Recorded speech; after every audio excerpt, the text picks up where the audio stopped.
Et bonjour à toi, j'espère que tu vas très bien. Ici Didier Gélanor. Dans cette vidéo, je vais te parler d'un livre, un livre spécial qui a radicalement changé ma vie. Et j'aimerais t'inviter à le lire parce que crois-moi, si tu le mets en pratique, ta vie elle va tout simplement changer. Mais avant ça, je vais te dire comment j'ai fait pour le découvrir parce que l'histoire elle est assez particulière. Le livre, le voici. Il s'agit de comment se faire des amis. Alors, comment j'ai fait pour découvrir ce livre? Le contexte, le voici. C'est que je suis d'abord dyslexique, c'est-à-dire que j'ai des problèmes avec les mots. La lecture, je déteste lire et je déteste m'exprimer. Ce qui a fait que ça a renforcé, quand j'étais jeune, beaucoup plus jeune, ma timidité. Ça a créé encore beaucoup plus de manque de confiance en moi. Lorsque je m'exprimais, que ce soit à l'école, on se moquait de moi parce que je butais sur des mots et j'avais du mal à pouvoir avoir une certaine fluidité lorsque je m'exprimais. Alors je détestais la lecture, ok? Alors tu peux bien t'en douter que je n'ai pas pu prendre la décision d'acheter ce livre-là comme ça. Il y a une histoire derrière cela et la voici. J'avais une petite amie qui est aujourd'hui une bonne amie à moi, elle se prénomme Lise. Et un jour, son ex lui fait savoir qu'il voyage et qu'il va très loin. Alors elle décide de lui acheter, de lui offrir un cadeau. D'accord? Elle va en bibliothèque, elle va en librairie autant pour moi et elle lui achète ce livre. Elle rentre à la maison, elle me présente le livre et moi je suis curieux. Rappelez-vous, je manquais énormément de confiance en moi. Dans moi, il fallait tout le temps me rassurer, tout le temps, mais en même temps je suis un homme, il faut que je donne l'impression que ça va. Sauf que je me sentais mal au fond de moi. Alors je me pose la question de savoir pourquoi lui acheter ce livre et qu'est-ce qu'il y a à l'intérieur, d'accord? Et c'est comme ça que je m'en vais donc en librairie et j'achète le livre. Et je commence donc à le dévorer en secret. Et ce que je découvre à l'intérieur, ça transforme tout simplement ma vie. Ça transforme ma vie parce qu'au moment où je suis en train de lire ça, je suis en train de me rendre compte que waouh, c'est extraordinaire. Et je commence à en vouloir à ma petite amie parce que je me dis pourquoi elle lui a offert à lui ce livre-là et pas à moi. Vous voyez ce que je veux dire? Quand on manque de confiance en soi, quand on a une mauvaise estime de soi, c'est grave quand même. Parce que de toute façon, si je l'ai découvert, c'est grâce à elle. Ok? Donc voilà l'histoire de ce livre. Maintenant, je vais te dire ce qu'il y a à l'intérieur et pourquoi est-ce qu'il faut que tu le lises. D'accord? Une petite parenthèse, c'est que pourquoi je fais ce format de vidéo, c'est tout simplement pour te dire que chaque jour qui passe, chaque jour, tu dois pouvoir développer tes compétences. Quel que soit le domaine, que ce soit en communication, que ce soit en leadership, que ce soit en négociation, que ce soit en influence, que ce soit la gestion de l'argent, que ce soit comment tu développes ton intelligence. Quel que soit le livre, tu dois toujours être en train de développer tes compétences. Parce que c'est ça qui va te permettre de t'élever dans la société et de t'élever dans ton entreprise ou si tu veux créer ton entreprise, d'avoir beaucoup plus de succès. Et il n'y a pas un moyen beaucoup plus simple que de le faire avec un livre. D'accord? Et en plus, ça coûte beaucoup moins cher. Ok.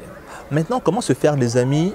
C'est vrai que le titre, il est assez étrange. Lorsque tu le lis dans le métro ou dans le tram ou dans le train et que les gens ils regardent ça, ils se disent « Oula, celui-là, il ne doit pas avoir beaucoup d'amis. Il est bizarre, lui. » Mais crois-moi, le titre n'a rien à voir avec ce qu'il y a à l'intérieur. Les dirigeants d'entreprise ont ce livre-là comme au chevet de leur lit. Les dirigeants d'entreprise. Et je crois que tout bon coach, tout bon manager, toute personne qui a envie, qui est en relation avec les autres, doit pouvoir lire ce livre. Il doit le lire parce qu'à l'intérieur, il y a des trésors tout simplement exceptionnels. Je m'explique. Ce livre, il traite particulièrement des relations humaines.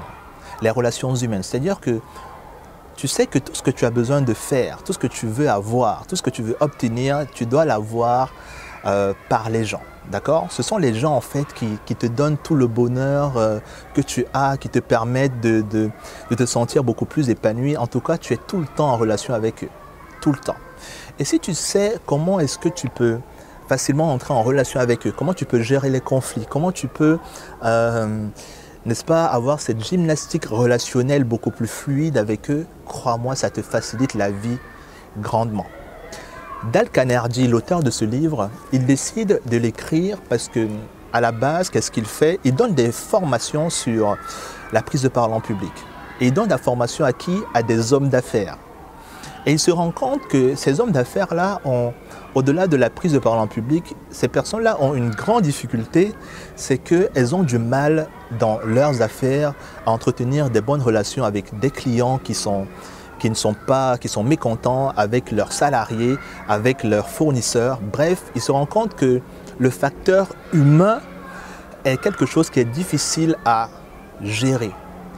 Et lorsqu'il veut donc donner un coup de main aux personnes qui font ces formations, il va en bibliothèque et il se rend compte, bibliothèque municipale aux États-Unis, et il se rend compte qu'il y a des tas de livres. Tu sais ce qu'il y a généralement dans nos bibliothèques. Peut-être aujourd'hui ça a changé, mais je crois qu'à l'époque, il n'a pas trouvé des livres qui correspondaient à son besoin. Et il était tellement étonné qu'il a décidé de travailler dessus et de leur fournir un cours sur les relations humaines. Et c'est ça qui est à la base de ce livre, qui s'est vendu à des millions d'exemplaires.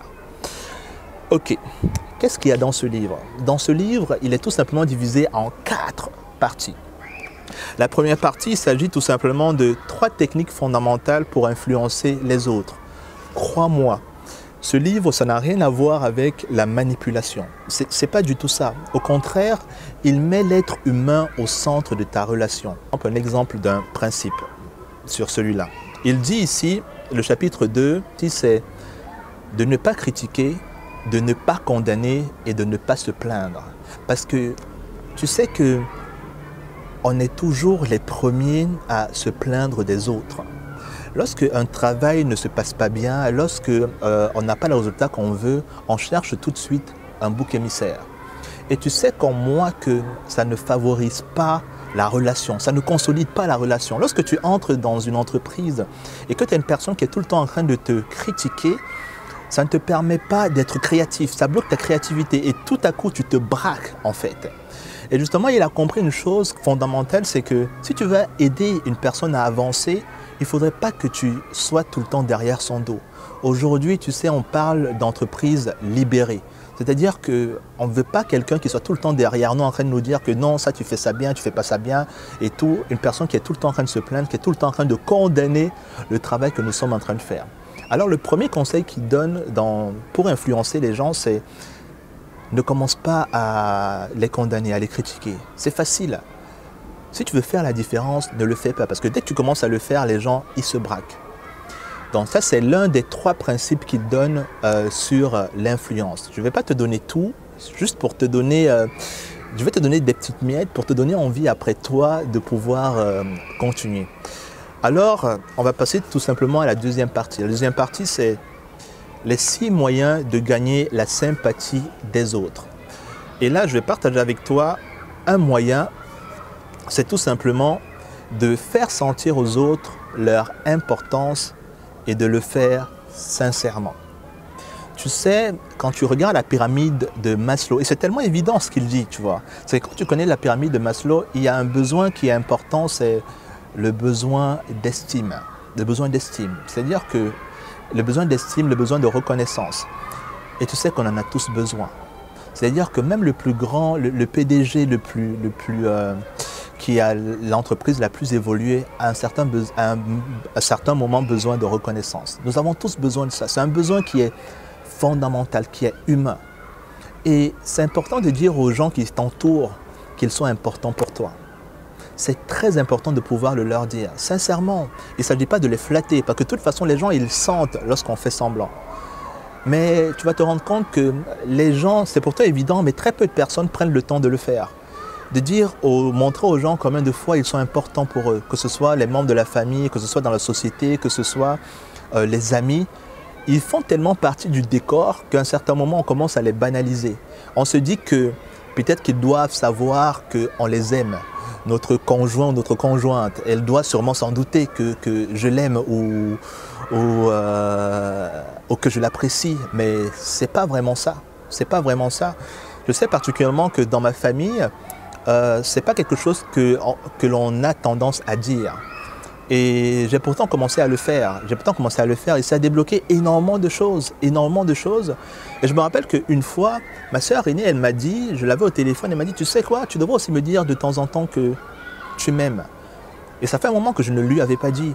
Et ça m'a rappelé combien de fois c'est important. C'est important de montrer aux gens qu'ils sont importants pour vous, qu'ils sont importants pour vous. Et croyez-moi, tout le monde a une certaine importance pour vous.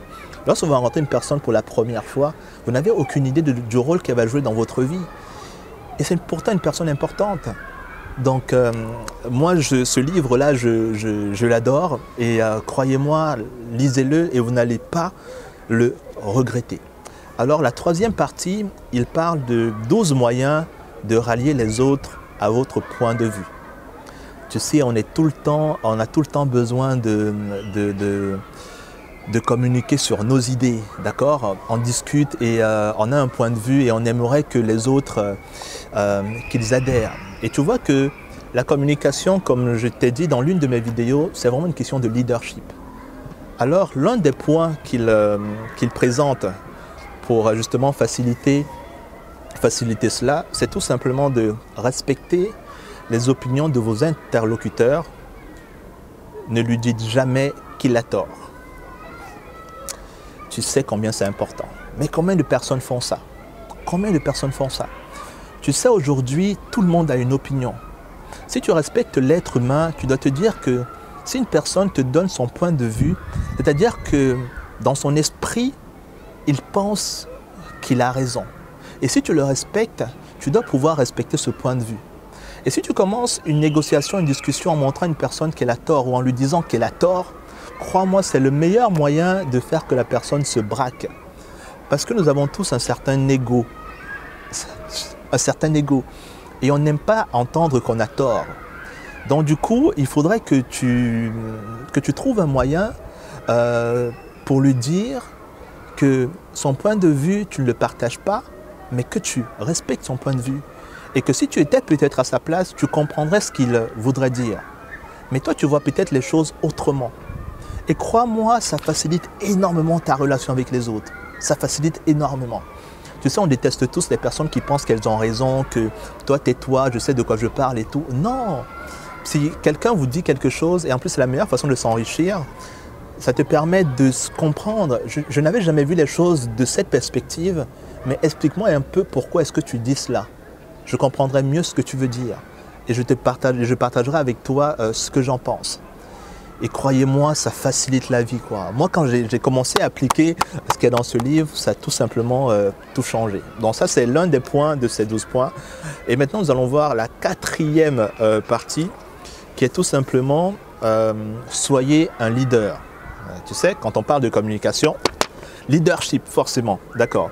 9 moyens de modifier l'attitude des autres sans irriter ni offenser. 9 moyens. Et un moyen que je partage avec toi, c'est parler d'abord de vos erreurs. Parlez d'abord de vos erreurs. C'est très facile de dire aux autres qu'ils ont tort. C'est très facile d'arriver quelque part et de se positionner comme une personne qui sait tout, qui connaît tout. Et moi, j'ai compris en appliquant ces techniques que ce que tu veux montrer aux gens, c'est que tu es humain et qu'ils sont humains. Et que ce n'est pas parce que tu es leader que tu dois avoir une position condescendante avec les gens, d'accord? Tu ne devrais pas avoir ça. Il faut avoir une certaine humilité et de reconnaître, dès que tu as fait une erreur, tu l'admets tout de suite. De le dire tout de suite, c'est j'ai eu tort, avant de commencer à donner des pistes d'amélioration ou de ci ou de ça. C'est d'abord de reconnaître que là, on vient de faire une faute et que tu es responsable. Lorsque tu es leader, tu es le premier responsable. On dit toujours qu'il n'y a pas de mauvais soldat, il n'y a qu'un mauvais général. Donc si tu commences par admettre tes erreurs, crois-moi, les gens sont beaucoup plus enclins à te suivre parce que ce qu'on voudrait, c'est une personne solide, c'est une personne en qui on a confiance, c'est une personne qui est honnête. Et si tu reconnais ta part de responsabilité dans les entreprises que tu mets en place dans un groupe, crois-moi, ça facilite énormément les choses. Trouver le bouc émissaire tout de suite, c'est ce que la plupart des gens font. Mais si tu as envie d'être un leader, crois-moi, c'est exactement ce qu'il faudrait que tu fasses. Tu vois, je t'ai donné juste quelques pistes parce que j'ai envie que tu décides d'acheter ce livre et que tu le lises. Et je vais te dire une dernière chose, c'est que ce livre et tous les livres que je vais te proposer à partir de maintenant, que je vais t'inviter à lire, c'est tout simplement de ne pas les lire. C'est carrément de les étudier. Il faut que tu étudies le livre. Un livre ne se lit pas comme un journal. Il faut que tu étudies. C'est-à-dire qu'il faut qu'à chaque fois, tu puisses te référer à ça. Moi, à chaque fois que j'accompagne des gens, je leur dis toujours, je leur propose toujours ce livre. Et crois-moi, que tu sois coach, que tu sois conférencier, que tu sois manager, que tu sois étudiant, que tu sois qui que tu sois, si tu es sur Terre et que tu es en relation avec les autres, il faut absolument que tu lises ce livre. Cependant, ce livre a une faille. C'est que lorsque j'ai commencé à le lire, crois-moi, ma vie a radicalement changé. Même autour de moi, j'ai commencé à avoir beaucoup plus confiance en moi. Je me suis rendu compte que, effectivement, tu peux énormément influencer les gens. Et quand je parle d'influence, je ne parle pas de manipulation. C'est très, très différent parce que tu prends toujours en considération les autres. De toute façon, tout ce que je viens de te dire là, tu as compris que c'est le respect de l'autre, d'abord, le respect de son point de vue. Et quand j'ai commencé à l'appliquer, on a commencé à m'appeler le diplomate. Parce que crois-moi, mais tu arrives à débloquer la situation et tu comprends l'autre en fait. Tu arrives à le comprendre et à faire passer tes idées tout en comprenant l'autre, ça devient super facile. Et là où il y a la faille, c'est qu'à un certain moment, tu vas te rendre compte qu'il y a des personnes qui sont méchantes. C'est un tout petit groupe. Il n'y en a pas beaucoup. Il y a des personnes qui sont malveillantes, qui sont de mauvaise foi. Et quand tu as affaire à une personne qui est vraiment de mauvaise foi, ce livre-ci, il peut t'aider, mais pas beaucoup. Et dans le prochain livre que je vais te montrer bientôt, on va pouvoir compléter la faille de ce livre. Et crois-moi, celui que je vais te présenter, c'est juste pour les personnes qui sont vraiment difficiles, des personnes qui te veulent du mal, des personnes qui veulent essayer de te rabaisser, des personnes qui veulent te nuire. Alors je t'invite à lire ce livre et dans une prochaine vidéo où je te présente les livres, on parlera de celui-là. Je te dis à très très bientôt. Prends bien soin de toi et étudie comment se faire les amis. À très bientôt. Ciao.